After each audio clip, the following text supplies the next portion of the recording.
Hello दोस्तों, CGSI test 1 में आपका स्वागत है। ठीक है, आज हमारा टेस्ट नंबर 1 है और हम 50 क्वेश्चन, इसमें बेहतरीन वाले 50 क्वेश्चन, ऐसे क्वेश्चन जो एग्ज़ाम पॉइंट ऑफ व्यू से बहुत ज़्यादा इंपॉर्टेंट है, उनको मैं लेके आया हूँ आपके लिए। छत्तीसगढ़ का क्वेश्चन है, इसमें कुछ जीके का, जो पूरा इतिहास संविधान का कुछ क्वेश्चन है, कुछ क्वेश्चन आपके मैथमेटिक्स और रीजनिंग के भी हैं। क्योंकि ये पेपर ऐसे ही आने वाला है, जो CG प्री होने वाला है SI का, वो ऐसे ही मिक्स क्वेश्चन आने वाला है। इसमें मैथ्स रीजनिंग भी रहेगा, आपका जीके भी रहेगा, ठीक है, कुछ कंप्यूटर के क्वेश्चन भी रहेंगे, साइंस के भी रहेंगे, ठीक है। तो इसी सीरीज़ में ये पहला मैं टेस्ट लेके आया हूँ दोस्तों। ऐसे ही बहुत सारे आने वाले टेस्ट हैं, तो आप वीडियो के अंत तक बने रहिएगा और 15 से 20 मिनट हम इस टेस्ट सीरीज़ में देंगे, जिसमें हमारा 50 क्वेश्चन लगभग सॉल्व हो जाएगा। ठीक है, तो पहला क्वेश्चन है, छत्तीसगढ़ पर सबसे लंबी अवधि तक किसने शासन किया था। ठीक है, तो पहला क्वेश्चन हमारे पास है, मतलब ये है छत्तीसगढ़ का इतिहास से रिलेटेड। तो सबसे लंबी अवधि तक किसने शासन किया था, तो कलचुरिया ने किया था दोस्तों। कलचुरी है, अंग्रेज है, मराठा हैं, इनमें से कोई नहीं। तो भाई अंग्रेज तो बाद में आए थे छत्तीसगढ़ में, मराठा भी बाद में आए थे। ठीक है, अंग्रेज और मराठा लगभग एक ही समय में आए थे, पहले मराठा फिर अंग्रेज, ठीक है, आए थे। और उनसे भी पहले आया था कलचुरी, और उनके बाद में गया है बहुत टाइम में। ठीक है, तो कलचुरियों ने बहुत लंबे समय तक शासन किया, 9वीं से 14वीं शताब्दी तक इन्होंने शासन किया भाई। ठीक है, और कलिंगराज, कमरराज, ये सब आए थे ना भाई लाइन बार से। तो कलिंगराज ने छत्तीसगढ़ में स्थापना किए थे, आपको पता ही होगा। ठीक है, हाँ, बाकी बहुत सारे इसमें जो शासक है उनका नाम भी क्रम से पूछा जाता है, तो बिल्कुल याद रखिए। ठीक है, 1000 ईस्वी में कौन आया था, तो सबसे पहले आया था कलिंगराज, ये इंपॉर्टेंट है। पहला कौन आया था और अंत में कौन आया था, ये सब बेसिक चीज़ है, वो पता ही नहीं चाहिए आपको। ठीक है, नेक्स्ट हम देखते हैं इसके बारे में, अगर डिस्कस करें तो पूरा चैप्टर है उसका। उसके बाद सेकंड क्वेश्चन है, छत्तीसगढ़ के सरकार के द्वारा जो प्रहार नामक एक अभियान प्रारंभ किया गया है, इस अभियान का उद्देश्य क्या है। तो बेरोजगारी का नहीं है, BSF के जवान को प्रोत्साहित करना ये भी नहीं है, नक्सलवाद दूर करना दोस्तों। ठीक है, नक्सलवाद को दूर करना इस जो प्रहार एक नामक अभियान है उसका मोटिव था। ठीक है, तो नक्सलवाद को दूर करना, प्रहार नामक एक अभियान है ना, उसका ये मीन होता है। छत्तीसगढ़ की सीमा जो है, अधिकांश भाग किस राज्य की सीमा से लगा हुआ है। जो छत्तीसगढ़ की सीमा है ना, उसका अधिकांश भाग किस राज्य से लगा हुआ है, क्वेश्चन है। आंध्र प्रदेश से तो सबसे कम लगता है, महाराष्ट्र से भी थोड़ा से लगता है, उड़ीसा से सबसे ज़्यादा लगता है। ठीक है, तो उड़ीसा से दोस्तों बहुत ज़्यादा लगता है, उसके बाद मध्य प्रदेश से। पहले नंबर पर उड़ीसा से लगता है, सेकंड नंबर पर मध्य प्रदेश से लगता है। तो इसका सही आंसर हो जाएगा उड़ीसा, क्योंकि उड़ीसा जो पूर्वी भाग है ना, लगभग 90% पूर्वी भाग जो है उड़ीसा से लगता है हमारा छत्तीसगढ़ का। आप कमेंट बॉक्स में बताइए छत्तीसगढ़ की जो लंबाई है, ठीक है, और चौड़ाई है ऊपर से नीचे तक, वो कितना है, और बगल से अगल बगल तक कितनी है। ठीक है, तो कमेंट बॉक्स में ज़रूर बताइए इसको। ठीक है, पहले उसके बाद हम देखते हैं छत्तीसगढ़ राज्य की जलवायु कैसी है। छत्तीसगढ़ की राज्य जलवायु जो है मानसून पर आधारित है, लेकिन इसको कहते हैं उष्णकटिबंधीय। ठीक है, उष्णकटिबंधीय मानसूनी जलवायु इसको बोलते हैं पूरा, अगर हम बात करें उष्णकटिबंधीय है, मानसूनी है। ठीक है, अभी मानसून चल रहा है जून के महीने में। ठीक है, तो ये वाला चीज़ है। ओके, नेक्स्ट क्वेश्चन हम देखते हैं, छत्तीसगढ़ का वन मुख्यालय कहाँ स्थित है। छत्तीसगढ़ का जो वन मुख्यालय है भाई, वो कहाँ पे स्थित है।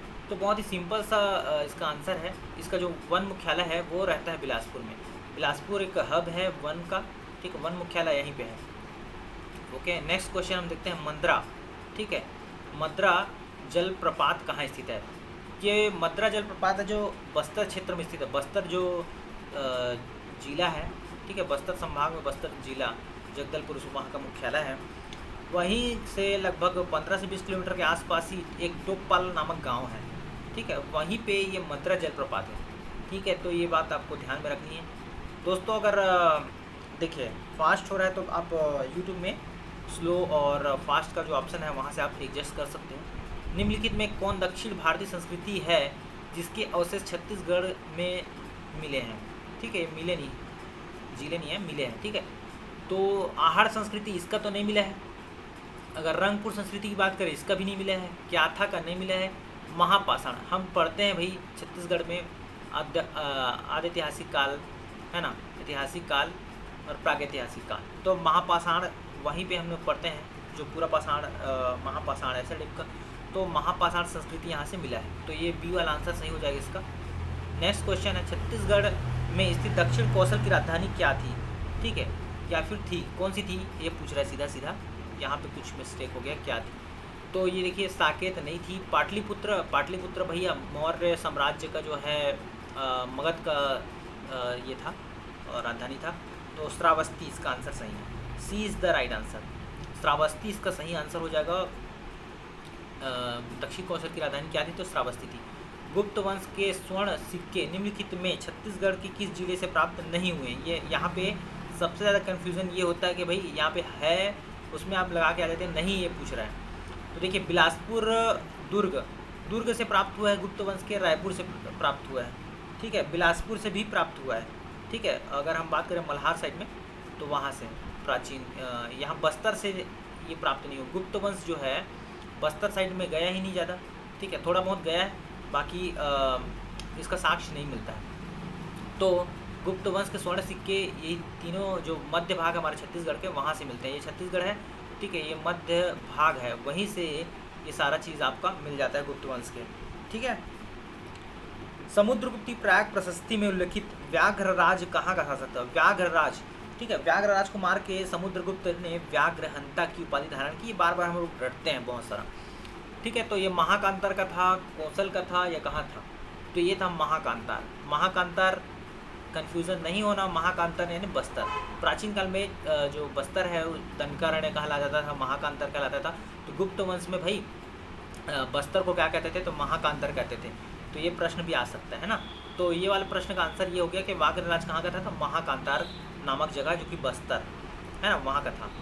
नेक्स्ट क्वेश्चन हमारे पास है, छत्तीसगढ़ का वास्तविक राजनीतिक इतिहास किस राजवंश की स्थापना के साथ ही आरंभ होता है? देखिए छत्तीसगढ़ में जो वंश स्थापना होता है, यादव तो बिल्कुल नहीं है, ठीक है, कलचुरी हो सकता है या काकती हो सकता है। तो दिमाग लगाना है भाई, कलचुरी का जो प्रमाण है वो सबसे ज़्यादा मिलते हैं और बहुत लंबे समय तक शासन किया है, ठीक है। तो ये इसका आंसर हो जाएगा कलचुरी वंश, ठीक है, Kalachuri is the right answer. Next हम देखते हैं, छत्तीसगढ़ का ब्रिटिश साम्राज्य में विलय हुआ कब हुआ? तो छत्तीसगढ़ में ब्रिटिश जो साम्राज्य है उसका विलय, छत्तीसगढ़ का ब्रिटिश साम्राज्य में विलय कब हुआ था? तो 1757 में नहीं हुआ था, 57 में नहीं हुआ था, 1857 में भी नहीं हुआ था, 1854 में हुआ था। ये इसका सही जवाब है, ठीक है। 1818 से लेकर 1830 तक यहाँ पे जो है रघु जी का जो पुत्र है उसका शासन था। उसके बाद 1830 से लेकर 1854 तक, ठीक है, फिर से उनका शासन आता है, ठीक है, क्योंकि नाबालिग था ना इस क्षेत्र में। देखो यहाँ पे नाबालिग था वो, और उसका नाम याद नहीं आ रहा है मेरे को, उसका बेटा नाम था यार, कमेंट बॉक्स में बताइए कौन था वो, ठीक है। अगर अच्छे से पढ़े होंगे तो दिमाग में आ जाएगा कि भाई ये 1818 से 1830 तक अंग्रेज़ों ने अप्रत्यक्ष शासन किया। उसके बाद 1830 से 1854 तक जब वयस्क हो गया ना रघु जी तृतीय का बेटा, उसके बाद ये लोग शासन किए मराठे लोग। उसके बाद 1854 के बाद उसका उत्तराधिकारी नहीं था, कोई नहीं था, तो डलहौजी की हड़प नीति वाली कहानी है और ये लोग हड़प लिए और पूरे छत्तीसगढ़ को ब्रिटिश साम्राज्य में मिला लिया, ठीक है। तो कमेंट बॉक्स में बताइए उसका नाम क्या था जिसने यहाँ पे शासन किया है, ठीक है। उसका नाम मुझे थोड़ा सा याद नहीं आ रहा है, ठीक है। खैर क्वेश्चन जब आएगा तो सामने में ऑप्शन जब आते हैं ना तो फटाफट बनता है, ऐसा आपको दिमाग में होना चाहिए, वो कहीं ना कहीं याद आ जाएगा, बीच में याद आता है तो बताता हूँ आपको, ठीक है। छत्तीसगढ़ में त्याग मूर्ति की उपाधि किसे दी गई? त्याग मूर्ति, ठीक है, उपाधि किसको दी गई? भाई जिन्होंने अपना सब कुछ त्याग किया होगा। जैसे मजदूर आंदोलन चल रहा था, मैं कहानी सुना देता हूँ थोड़ा सा। मजदूर आंदोलन चल रहा था, पहला दूसरा तीसरा, 1920 से चालू होता है, फिर 1900 आपका 34-35 तक चलता जो भी है, ठीक है। तो वहाँ पे एक महान पुरुष थे ठाकुर प्यारेलाल, उन्होंने अपना जो मजदूरों के प्रति सहानुभूति रखते हुए उन्होंने बहुत सारा चीज़ अपना खेत खार बेच कर उनको जो है खाना खिलाया था। 700 के करीब मजदूर थे। तो इनका सही आंसर, तभी से उनको त्याग मूर्ति कहा गया, ऐसा मान सकते हैं, और ठाकुर प्यारेलाल सिंह इसका सही जवाब है। नेक्स्ट हम देखते हैं, छत्तीसगढ़ किस राज्य के साथ न्यूनतम लंबी सीमा बनाता है? देखो अधिकतम वाला देख सकते हैं, हम लोग देख चुके हैं ऊपर में क्वेश्चन, और न्यूनतम वाला पूछ रहा है। तो न्यूनतम वाला भाई आंध्र प्रदेश बनाता है, फिर तेलंगाना बनाता है थोड़ा सा, ठीक है, उत्तर प्रदेश भी थोड़ा बनाता है लेकिन इससे ज़्यादा बनाता है। तो इसका आंसर जो आएगा 14 का, ठीक है, आंध्र प्रदेश आएगा। आंध्र प्रदेश बहुत लंबी सीमा बहुत न्यूनतम बनाता है। यूपी भी बहुत कम बनाता है ना, याद रखना, यूपी भी कम बनाता है, लेकिन आंध्र प्रदेश का सही जवाब है। ठीक है। छत्तीसगढ़ के मैदान की औसत ऊंचाई कितनी है? छत्तीसगढ़ का जो मैदान है ना, उसकी औसत ऊंचाई है 220 मीटर। ठीक है। तो इसको रटना पड़ेगा, आपको रट्टा मारना पड़ेगा इसको, क्योंकि भाई ऐसा क्वेश्चन अचानक से आ जाता है दिमाग में, तो भाई 210 था कि 200 था, दिमाग में ऐसे आएगा नहीं। आपको ना 220 ऐसे याद रखना पड़ेगा दिमाग में। औसत ऊंचाई है 220, है ना, दिमाग में ऐसे रखना पड़ेगा। फिर नेक्स्ट क्वेश्चन हम आते हैं, ऊपर का क्वेश्चन छूट गया क्या, एक मिनट, हाँ। निम्नलिखित में से कौन सा भौतिक विभाग छत्तीसगढ़ में सर्वाधिक क्षेत्र घेरता है? तो भाई छत्तीसगढ़ में सर्वाधिक क्षेत्र, वैसे अगर हम बात करें ऐसे पूरा ओवरऑल बटा हुआ छत्तीसगढ़ 3 भाग में बांटते हैं मुख्यतः, फिर उसको और सब भाग में बांटते हैं, ऐसे 3 भाग में बांट दिए। तो ये छत्तीसगढ़ का मैदान है पूरा, सबसे ज़्यादा भाग यही घेरता है। ठीक है, छत्तीसगढ़ का मैदान। लेकिन अगर हम इसमें ऑप्शन में देख रहे हैं कुछ दूसरा ही दिया हुआ है, बस्तर का मैदान, जसपुर उच्च भूमि, है ना। तो मैदान बस्तर में भाई मैदान है लेकिन कम है, पहाड़ी इलाका ज़्यादा है। जसपुर उच्च भूमि, जसपुर उच्च भूमि जो है ये वाला क्षेत्र सबसे बड़ा एक क्षेत्र है, तो इसका जो आंसर हो जाएगा जसपुर उच्च भूमि। ठीक है, ओके। नेक्स्ट क्वेश्चन देखते हैं। छत्तीसगढ़ में निम्नलिखित में से लगभग कितने प्रतिशत वन क्षेत्र साल वन का है? छत्तीसगढ़ को साल वनों का क्षेत्र कहा जाता है, मतलब साल वन अच्छा पाए जाते हैं, अच्छे खासे पाए जाते हैं। बस्तर को साल वनों का द्वीप कहते हैं, छत्तीसगढ़ को साल वन यहाँ पे फेमस है, और राजकीय वृक्ष है साल, है ना। तो भाई बहुत इंपॉर्टेंट हो जाता है ये क्वेश्चन। और इसका जो 1% है, अगर हम बात करें, 30 तो नहीं है, 60 भी नहीं है, 54 भी नहीं है, 40 के आसपास ये आंसर इसको लेता है। तो इसका आंसर हो जाएगा 40%। ये बदलते रहते हैं, आंकड़े बदलते रहते हैं, ठीक है।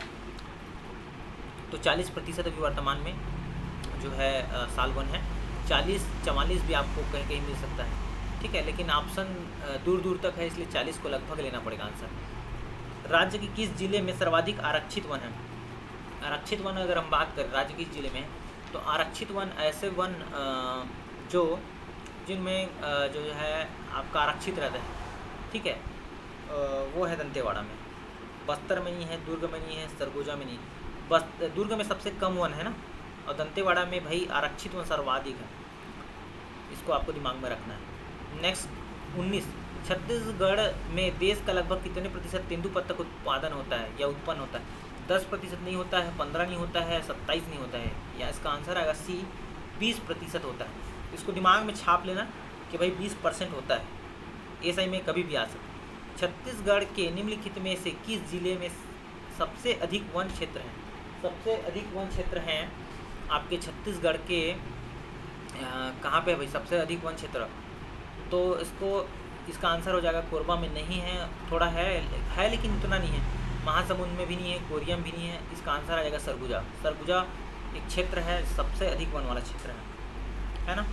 उसके बाद नेक्स्ट क्वेश्चन है, छत्तीसगढ़ राज्य में दुर्लभ प्रजाति का अजगर पाइथन रेटिकुलेटस किस जिले में पाया जाता है?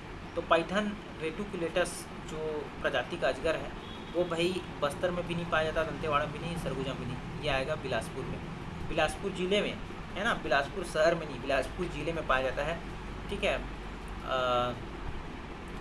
जसपुर की खुर्जा पहाड़ी से निकलने वाली नदी कौन सी है? जसपुर जो क्षेत्र है ये छत्तीसगढ़ हो गया, और अगर हम बात करें यहाँ पे जसपुर है, ठीक है, और यही की खुर्जा पहाड़ी, तपकरा एक नांगलोक है, याद रखना जसपुर में, ठीक है, और वहीं के आसपास एक क्षेत्र है खुर्जा पहाड़ी कहा जाए तो, ईब नदी यहीं से निकलती है भाई, तो इसको यहाँ पे याद रखना। जसपुर में कौन सी नदी निकलती है? तो ईब नदी निकलती है, यहाँ पे ऑप्शन है, तो उसमें दूध नदी कांकेर से निकलती है, ठीक है।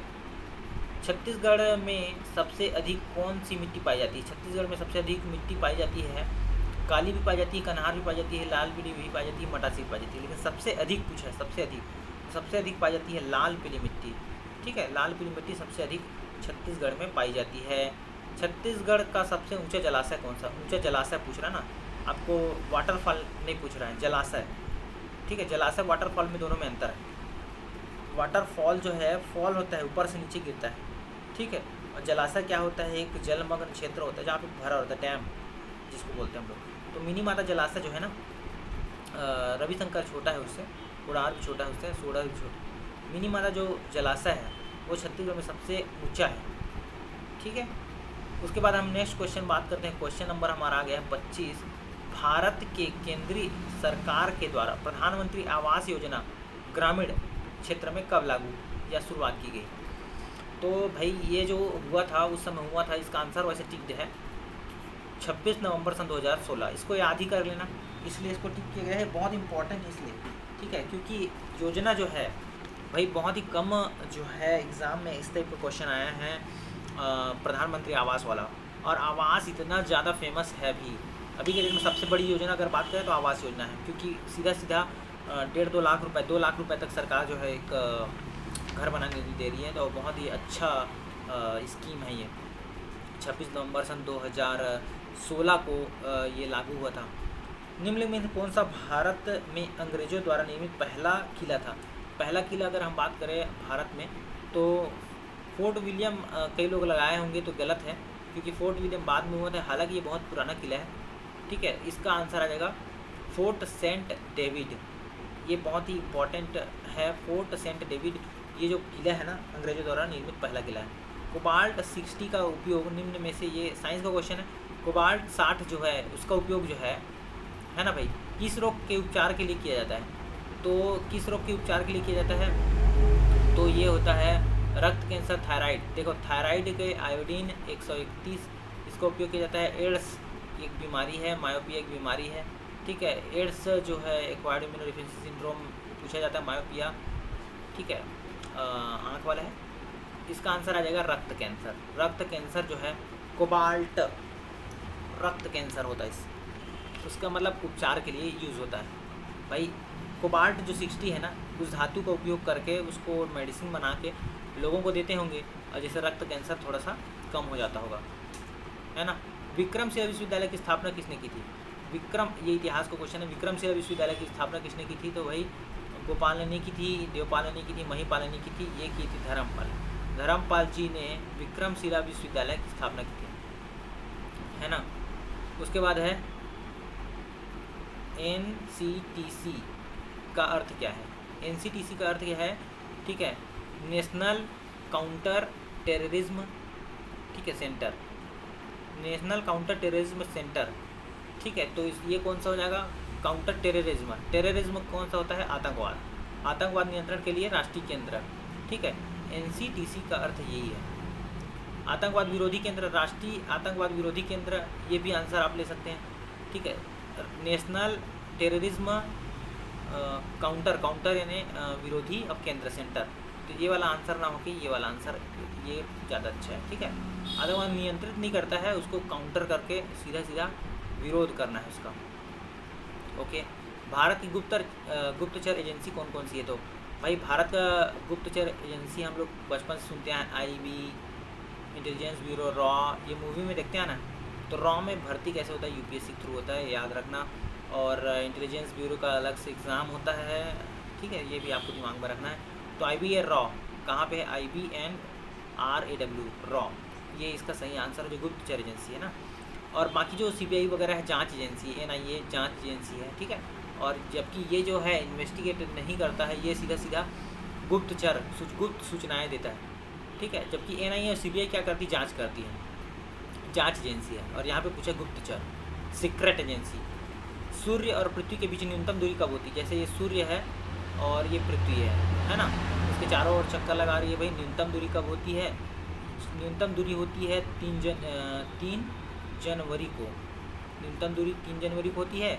और अधिकतम दूरी कब होती है?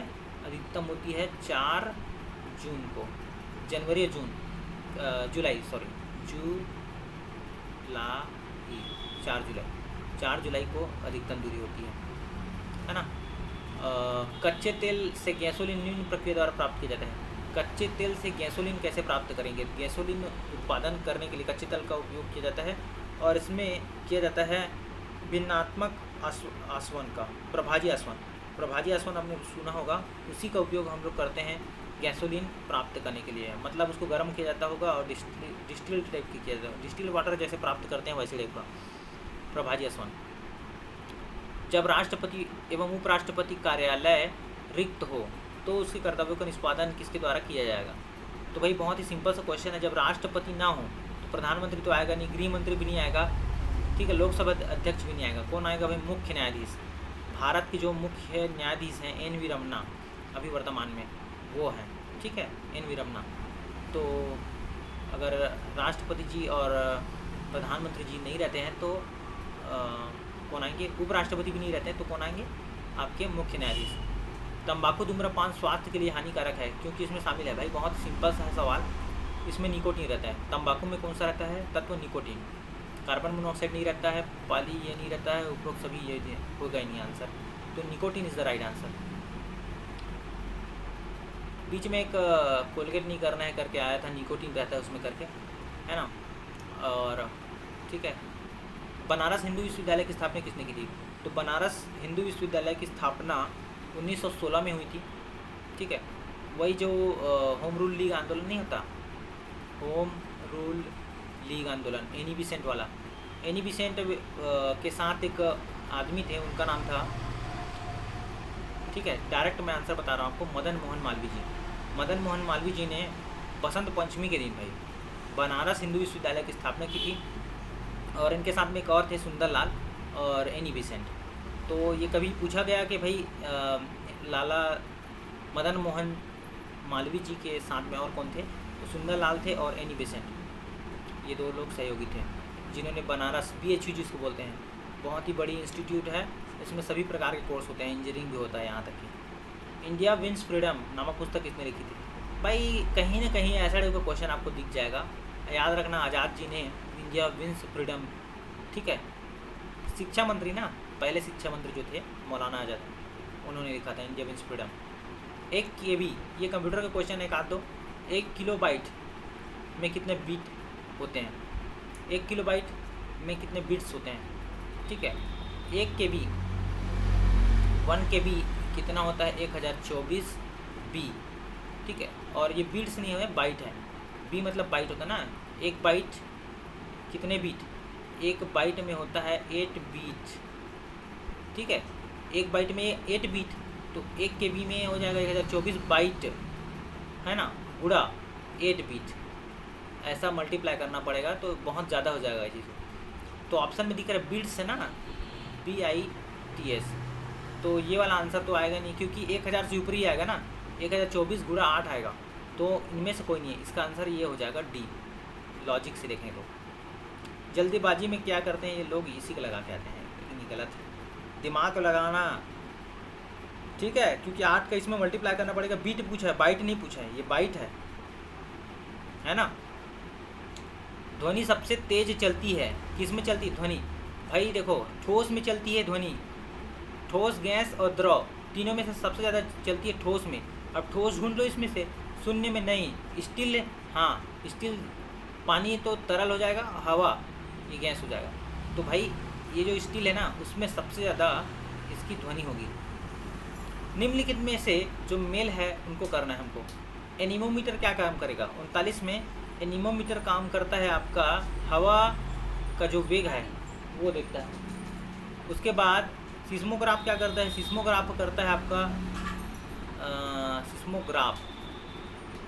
सिस्मोग्राफ ये आपका भूकंप है ना, ये हो जाएगा ये वाला भूकंप। साइक्रोमीटर ये करेगा, साइक्रोमीटर आपका चौथा का C, ये हो जाएगा नमी।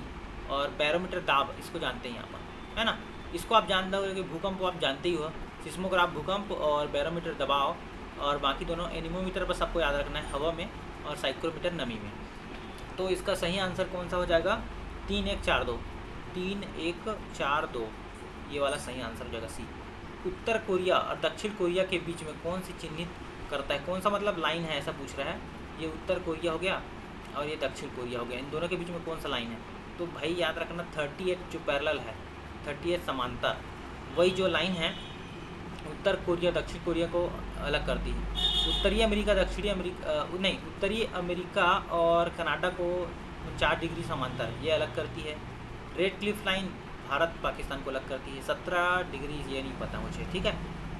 नेक्स्ट देखते हैं। उसके बाद हमारा कुछ एप्टीट्यूड का क्वेश्चन आता है, ठीक है। ये कैसे हो गया, एक minute, okay now let's see. मच्छर के काटने से क्या रोग होता है? मलेरिया। कुत्ता काटने से होता है यहाँ पे रेबीज। ये हो गया सही। 42वां हम देखते हैं। 42वां में क्या आएगा? 8, 13, 20। उसके बाद ये है, देखो अंतर देख लेते हैं। 8, 5, 13, 13 + 7 20, 20 और 9 29, ठीक है। तो ये हो जाएगा सी 29, इसका सही जवाब है ना। +9 +11 +13 ऐसे होते जा रहे हैं, ठीक है। उसके बाद हम देखते हैं नेक्स्ट क्वेश्चन। किसी अंक का 25% 20 है, तो उस अंक का 40% कितना होगा? बहुत ही सिंपल सा है। मान लो कोई अंक है आपके पास, है ना, उसका 25%, ऐसे आप लिख लो 25% मतलब ऐसे, और ये बराबर 20 है। तो भाई इसको काट लो, 25 से कम 25, 25 चौक 100, 4 20 80, तो x का मान हो गया 80, है ना। अब 80 का 40%, तो इसी में गुणा कर दो 40/100 का, ये हो गया। ये शून्य कटा, ये शून्य कटा, ये शून्य कटा, ये शून्य कटा, है ना। ऊपर नीचे हो गया 8 चौक 32, तो 32 इसका आंसर हो जाएगा। ये 8 बचे यहाँ पे 4 बचे हैं, शून्य शून्य कट गया, 8 चौक 32 इसका सही जवाब हो जाएगा। बहुत ही सिंपल सा। उसके बाद क्वेश्चन नंबर 44 देखते हैं। 2, 4, 3, 5, 6, 9, 7 व अ का औसत 6 है, तो भाई सबको लिखो जोड़ के, ठीक है। सबको जोड़ देते हैं। 2, 4, 6, 6, 3, 9, 9, 5, 14, 14 और 6, 20, 20, 9, 29, 29 और 7 हो जाएगा 36, 36, ठीक है।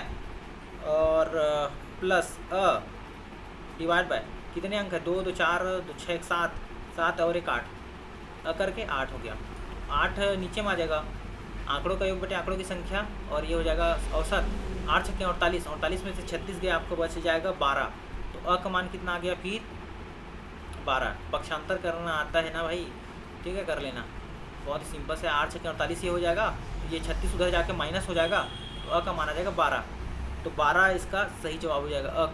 अ का मान क्या ज्ञात करें पूछा है, तो 12 हो जाएगा। उसके बाद देखते हैं दूसरा, मतलब 45वां नंबर। योग सीख रहे 10 व्यक्तियों की औसत आयु 32 वर्ष है, तो योग सीख रहे हैं उनकी औसत आयु जो देखो, तो आंकड़ों का योग हो गया, एस लिखता हूँ ना, आंकड़ों का सम, ठीक है। कितने व्यक्ति हैं? 10, इनका हो गया औसत, आपका हो जाएगा 32 वर्ष है, तो एस का मान कितना हो जाएगा? 320। अब इसमें ये पूछा भाई उसके प्रशिक्षक की आयु जोड़ देते हैं, मतलब सम इसमें एक और आदमी जुड़ जाता है, एक और आदमी मान लो आई है वो जुड़ गया।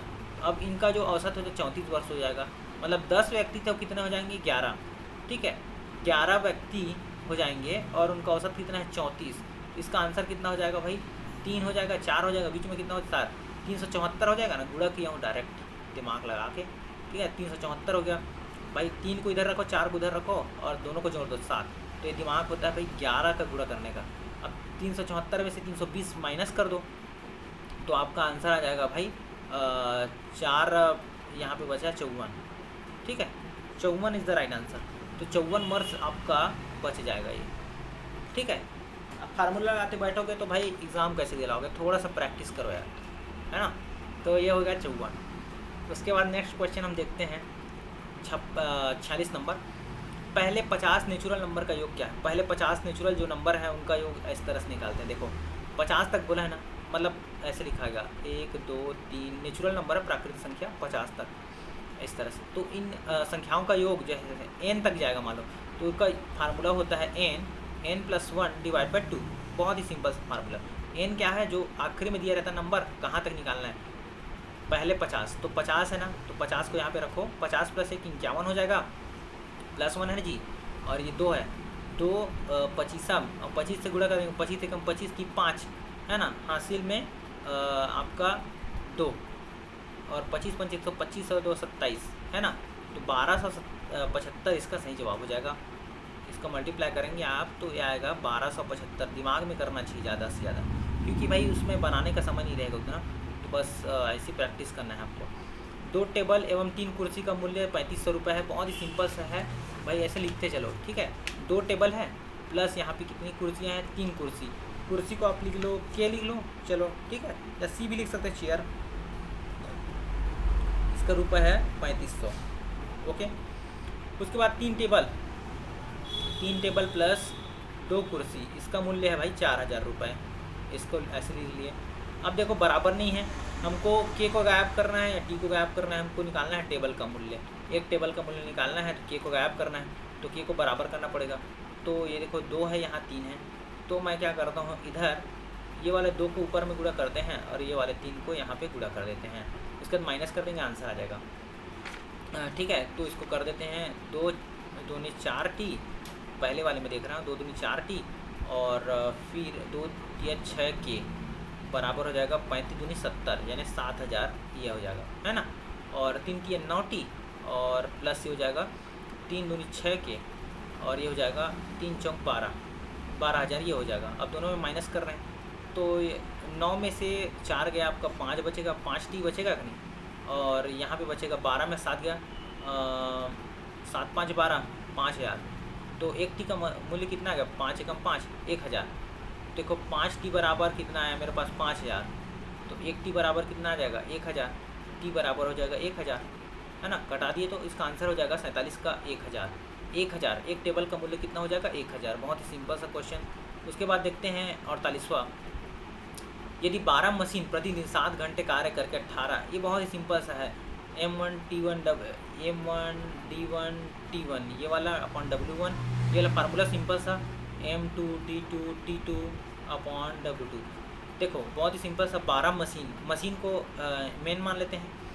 12 मशीन 7 घंटे काम करके 18 दिवस में, टी के जगह मैं 18 रखा हूँ और टी की जगह में आपका 7 रखूँगा, ऐसा समझ लेना। एक काम को करते हैं, है ना। अब 16 मशीन प्रतिदिन 9 घंटे काम करते, 16 मशीन प्रतिदिन मतलब पर डे, है ना। कितने घंटे, 9 घंटे काम करती है।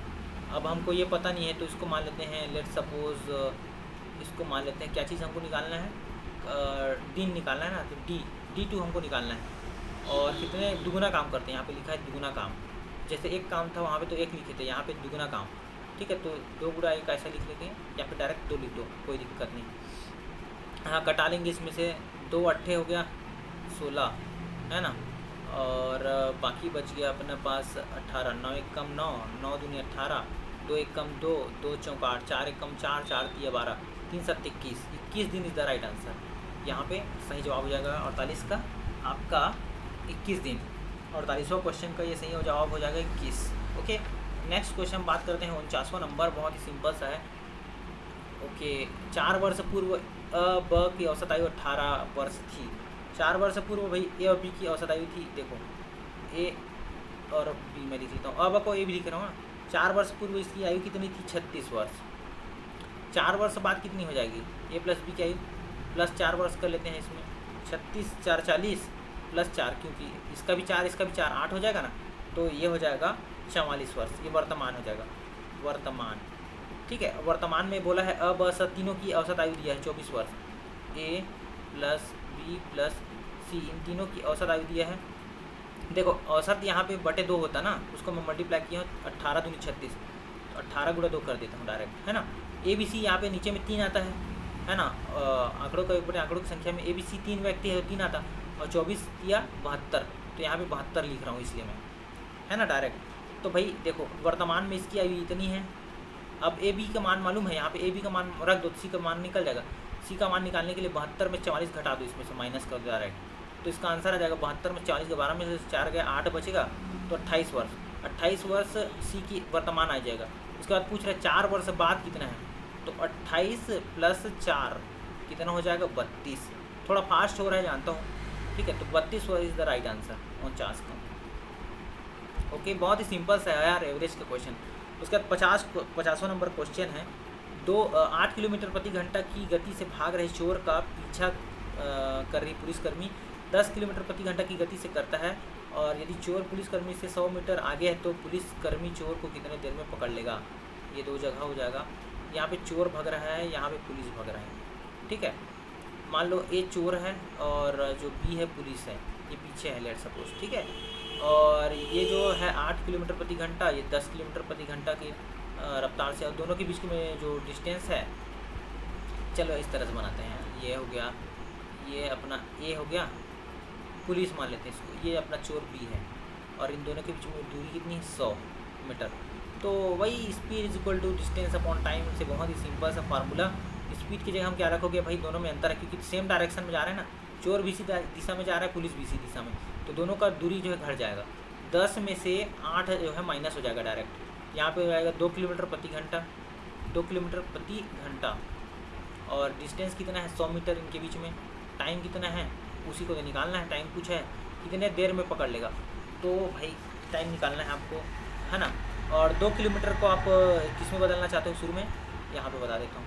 2 किलोमीटर दिया है यहाँ पे, उसको 5/18 कर लेंगे तो ये हमें बदल जाएगा सेकेंड, किलोमीटर ना, मीटर पर सेकेंड बदल जाएगा। और ये हो जाएगा 100